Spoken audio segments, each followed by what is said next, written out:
Hello friends, हाय, मेरा नाम है रॉथर रॉथर जेलिस इज माय नेम। सो अभी मैंने जोसा काउंसलिंग से रिलेटेड आपको चीजें बताई। हमने यहां पर बात की रजिस्ट्रेशन की, चॉइस फिलिंग कैसे करना है और किन कॉलेजेस को आपको यहां पर भरना है, किस रैंकिंग वाइज, तो सारी चीजें आपको बताई। चलिए अब यहां पर हम स्टेप बाय स्टेप आपको समझाते हैं कि जोसा काउंसलिंग कैसे करना है। अगर आपने वो वीडियो नहीं देखी होगी तो वो देख लेना, अखिला की आपको यहां पर काफी कुछ चीजें समझ में आ जाएंगी। सो पहली चीज तो ये समझ लो यार, सबसे पहले अगर हम बात करते हैं ये जोसा काउंसलिंग क्यों हो रही है, right. So obviously IITs, NITs, triple ITs के लिए हम यहां पर करते हैं, राइट। सो ट्रिपल आईटीज, आईआईटीज और जीएफटीआईज के लिए तो ये 23 करीब है, ये यहाँ पर 26 कॉलेजेस हैं, ये यहाँ पर 31 कॉलेजेस हैं और ये भी वहीं पर 29 कॉलेजेस हैं। तो इन कॉलेजेस के लिए कहीं ना कहीं मिला जुला के अगर देखें तो हम 100 प्लस कॉलेजेस हो जाते हैं। ये इनके लिए जोसा काउंसलिंग होती है और ये कहीं ना कहीं इंडिया के टॉप रेपुटेटेड बोले या बोले कि टॉप डिमांडिंग आप इंस्टीट्यूट होते हैं, राइट। सो सबसे पहले तो यहां पर सबसे पहले आपको रजिस्ट्रेशन करना है। रजिस्ट्रेशन में आपको क्या करना है, डॉक्यूमेंट का रजिस्ट्रेशन ही आपने अपनी इंफॉर्मेशन डालनी है। देखो मैं आपको क्लियर बता देता हूं, इस तरीके से आपको जाना है, राइट। सो जोसा की ऑफिशियल वेबसाइट पर आप जाओगे, सबसे पहले क्या करोगे, यहां पर मैंने डाला जोसा गूगल पर .nic.in, तो ये इसकी ऑफिशियल वेबसाइट है। जैसे ही मैं इसको क्लिक करूंगा यहां पर मैं जाऊंगा और यहां पर रजिस्ट्रेशन एंड चॉइस फिलिंग पे क्लिक करना है। सो यहां पर अपना अपना रोल नंबर, पासवर्ड डाला है और इसके बाद ये आपको कैप्जिम में जो भी सारी चीजें आ रही है 16Y7L5, ये सारी चीजें मैं जैसे ही डालूंगा, अब ये क्योंकि इनका रजिस्ट्रेशन हो चुका है तो ये चॉइस फिलिंग बता रहा है आपको। अब देख लीजिए, हम यहां पर एक बार फिर से बात करते हैं। ओके, सो सबसे पहले रजिस्ट्रेशन करना है, रजिस्ट्रेशन के बाद चॉइस फिलिंग आपको करना है। तो रजिस्ट्रेशन में कुछ नहीं करना है, आपको रोल नंबर और पासवर्ड डालोगे, पासवर्ड आपका खुद का होगा, राइट। अब ये मत पूछने लगना। ओके, जैसे ही आप पासवर्ड डालोगे वो पूछेगा आप कहां से हो, इंडिया से, बाहर से हो, वो सारी चीज डिटेल डालने के बाद आपका रजिस्ट्रेशन कंफर्म के लिए वो आपसे रिक्वेस्ट मांगेगा। ओके, सो ये पहली स्टेप है और ये दूसरी स्टेप है। यहां पर मॉक सीट अलॉटमेंट, ये भी अभी हम बता देते हैं क्या होता है। कहीं ना कहीं एक तरह से आपको आइडिया हो जाता है रफ कि मुझे क्या मिलेगा। यहां पर अनाउंसमेंट ऑफ सीट अलॉटमेंट और पेमेंट करना है, सीट एक्सेप्टेंस और रिपोर्ट करना है। तो ये सारी चीजें की प्रोसेस है। सबसे पहले हम देख लेते हैं यहां पर क्या है, स्टेप 1। ओके, तो स्टूडेंट को रजिस्टर करना है, रजिस्टर अपने आप को, जिसमें आपकी इंफॉर्मेशन मांगी जाती है। अगर कुछ आपको गड़बड़ लगता है तो अभी आप एडिट कर सकते हो। इसके बाद आपको चॉइस फिलिंग करना है। रजिस्ट्रेशन देखिए हर काउंसलिंग में करना पड़ेगा आपको, आप डीटी में बैठो, यूपीएसडब्ल्यू में बैठो, कॉमेट में बैठो, कहीं भी जाओ, ये इस तरीके का आपका पैनल खुलेगा। यहाँ कैंडिडेट प्रोफाइल पे आप जाओगे तो आपका यहाँ पर ये बता देगा। अच्छा, अब यहां पर देखिए चॉइस अवेलेबल, मतलब अगर आपने जेडब्ल्यू एडवांस दिया है तो आप आईआईटीज के लिए भी एलिजिबल होगे। तो यही चॉइस जो अभी 446 आ रही है, यही बढ़कर हो जाएगी 700 प्लस। आपकी कितनी हो जाएंगी, 700 प्लस हो जाएंगी, राइट। सो आप क्योंकि आईआईटीज के लिए भी एलिजिबल हो। अभी ये बच्चा क्या है कि आईआईटीज के लिए एलिजिबल नहीं है, यहां पर क्लियर लिखा हुआ आ रहा है। ओके, सो आई थिंक ये सारी चीजें इंफॉर्मेशन आपको पता होगी। अब हम यहां पर इसके बाद चलते हैं दूसरी स्टेप पर। Step 2, after completing the registration have to log in the choice filling, जो अभी मैं बता रहा था यही है पैनल।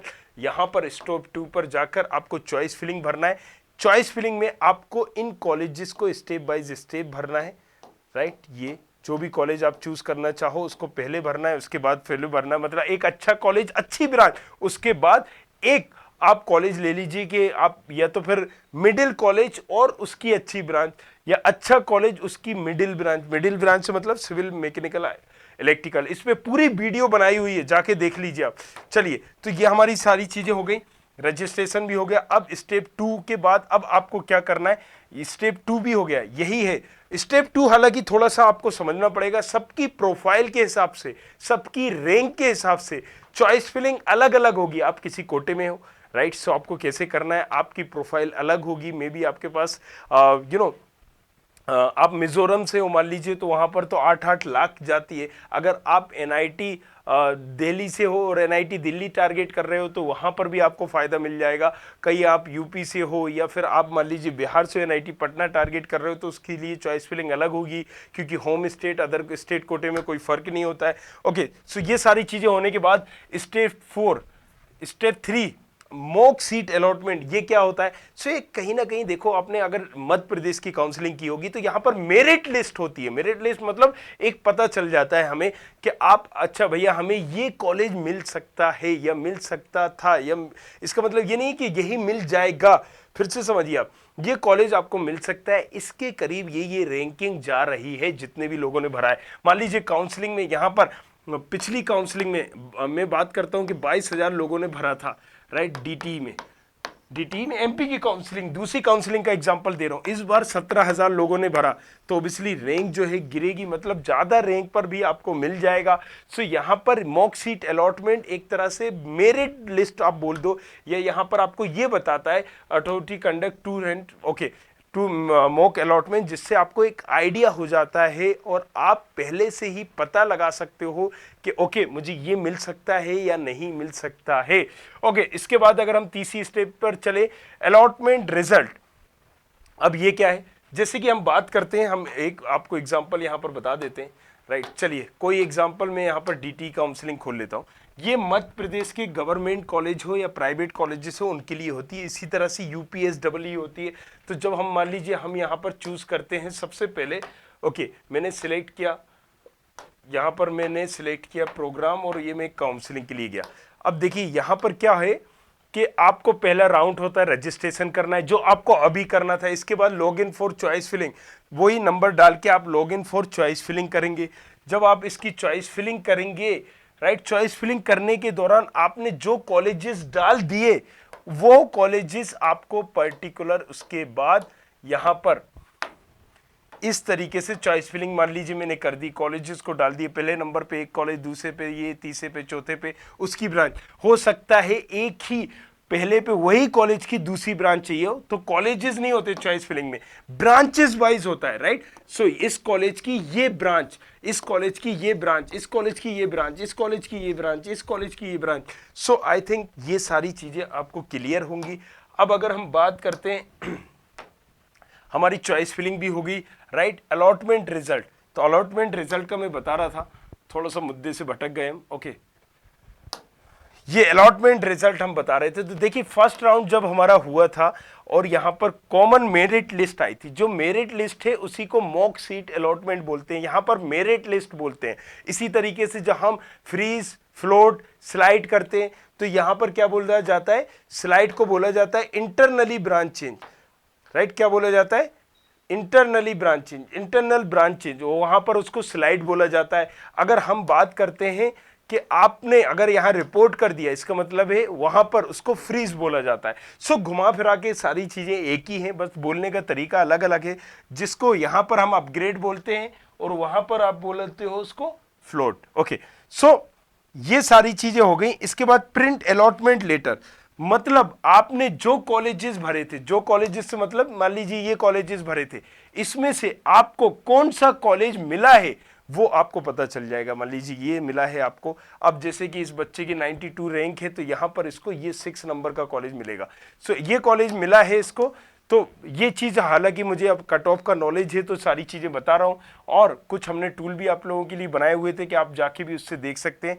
सो यहां पर अलॉटमेंट में आपको पता चल जाता है कि आपको कौन सा कॉलेज मिला है, फिर आपको रिपोर्ट करना होता है। और इसमें भी देखिए कुछ चीजें ऐसी हैं कि जो जरूरी है। अगर मुझे ये कॉलेज मिला है, आपको इसको फ्रीज करना है, फ्लोट करना है या फिर स्लाइड करना है, तो आपको जाना ही पड़ेगा, क्योंकि अगर आप रिपोर्ट नहीं करोगे फर्स्ट राउंड में, मान लीजिए आपको अगर फर्स्ट राउंड के बाद आपको मिल जाता है कोई भी कॉलेज, आप यहां पर नहीं करोगे तो आप काउंसलिंग से बाहर हो जाओगे। सो ऐसी बहुत सारी चीजें जो आपको समझना जरूरी है, राइट। और यहां पर हम बताते भी रहेंगे आपको, हर चीज से अपडेट करते रहेंगे। चलिए, तो हम स्टेप 4 में पहुंच गए, अब हम स्टेप 5 की बात कर लेते हैं। इसके बाद आपको क्या करना है? सीट एक्सेप्टेंस फीस, जैसे कि आपने अलग अलग काउंसलिंग में देखा होगा। अब भैया अगर हम यूपीएसडब्ल्यू की बात करें तो देखो यूपी की भी काउंसलिंग होती है जैसे इंजीनियरिंग की। यहाँ पर क्या करना होता है, कोई भी यूनिवर्सिटी आप चूज करो, एक तो एचबीटीयू की काउंसलिंग होगी, वहां पर आपको क्या करना पड़ेगा, XYZ फीस जमा करना पड़ेगी। यहाँ पर ज्यादातर कॉलेज AKTU से एफिलेटेड होते हैं, राइट। तो AKTU के अंदर आपको कहीं ना कहीं 20,000 रुपये फीस देनी पड़ती थी।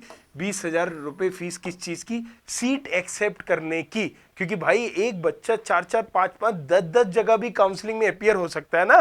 वो मध्य प्रदेश में भी होगा, यूपी में भी होगा, महाराष्ट्र में भी होगा, कॉमेट की काउंसलिंग में भी बैठ सकता है, वो BIT में भी बैठ सकता है, SRM में भी बैठ सकता है। तो ये सारी चीजें भी आपको ध्यान में रखनी है, राइट। सो अब आप क्या करोगे, यहां पर ऐसा होता है कि जब आप, मैं फिर से बता देता हूं क्या होता है, यहां पर देखिए फिर से देख लीजिए।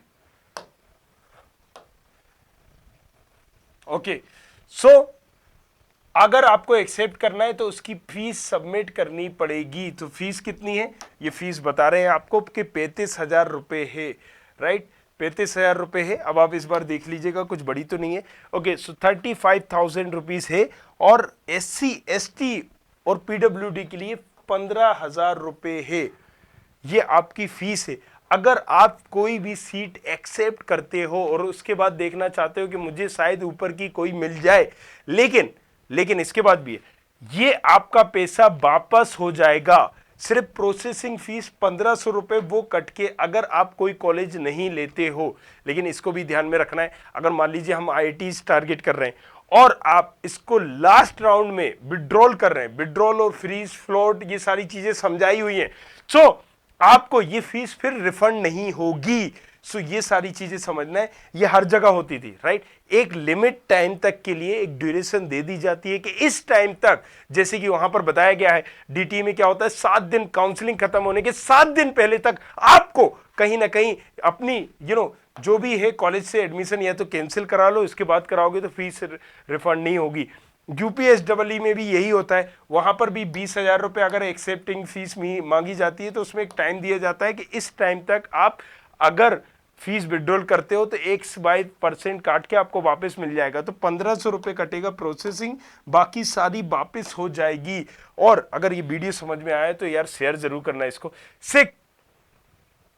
अब आपको रिपोर्ट करना है जब अलॉटमेंट मिल जाता है, अलॉटमेंट मतलब आपको पता चल गया ये कॉलेज में आपको मिल रहा है, वहां पर उस कॉलेज में जाकर आपको रिपोर्ट करना है। रिपोर्ट करने का मकसद क्या है कि आप अलॉटमेंट लेटर लेके जाओगे और आप अपने डॉक्यूमेंट लेकर जाओगे, और जिसमें भी आपने रजिस्टर किया था, आपने बताया था कि अगर मैं OBC का हूं, SC ST का हूं, या मान लीजिए किसी भी PWD का हूं, तो वो सर्टिफिकेट भी लेकर जाना पड़ेगा। और अगर वो सारे सर्टिफिकेट में से कुछ भी मिसिंग है या उनको लग रहा है कि ये सर्टिफिकेट सही नहीं है, तो वो एडमिशन आपका कैंसिल हो सकता है। मतलब एडमिशन आपका अभी भी फाइनल नहीं होगा जब तक कि ये पूरी स्टेप 6 स्टेप आपकी कंफर्म नहीं हो जाएंगी, राइट। सो ये सारी प्रोसेस है एक एडमिशंस की। अगर हम किसी भी काउंसलिंग को ले लें तो लगभग यही सिमिलर स्टेप्स होती हैं। कुछ काउंसलिंग में अगर आप बात करें यहाँ पर महाराष्ट्र काउंसलिंग की या किसी दूसरी काउंसलिंग में, थोड़ी बहुत चेंजेस होती हैं, लेकिन प्रोसीजर यही है। सो आई होप यहाँ पर क्लियर हुआ होगा सारी चीज़ें। इसके बाद भी कोई डाउट है तो पूछो हक से, चलो करें। इंजीनियर बने रहिए हमारे साथ और फॉलो करिए मुझे, रॉथर जेलिस इंस्टाग्राम पर ID है मेरी। और कुछ पूछना है तो लाइव साहब आके मैं आपकी क्वेरी भी बताता हूँ कि किस रैंक पे कौन सा कॉलेज आपको मिलेगा, भर सकते हो। सो आई होप यहाँ पर चीज़ें क्लियर है। Thank you very much, thanks a lot.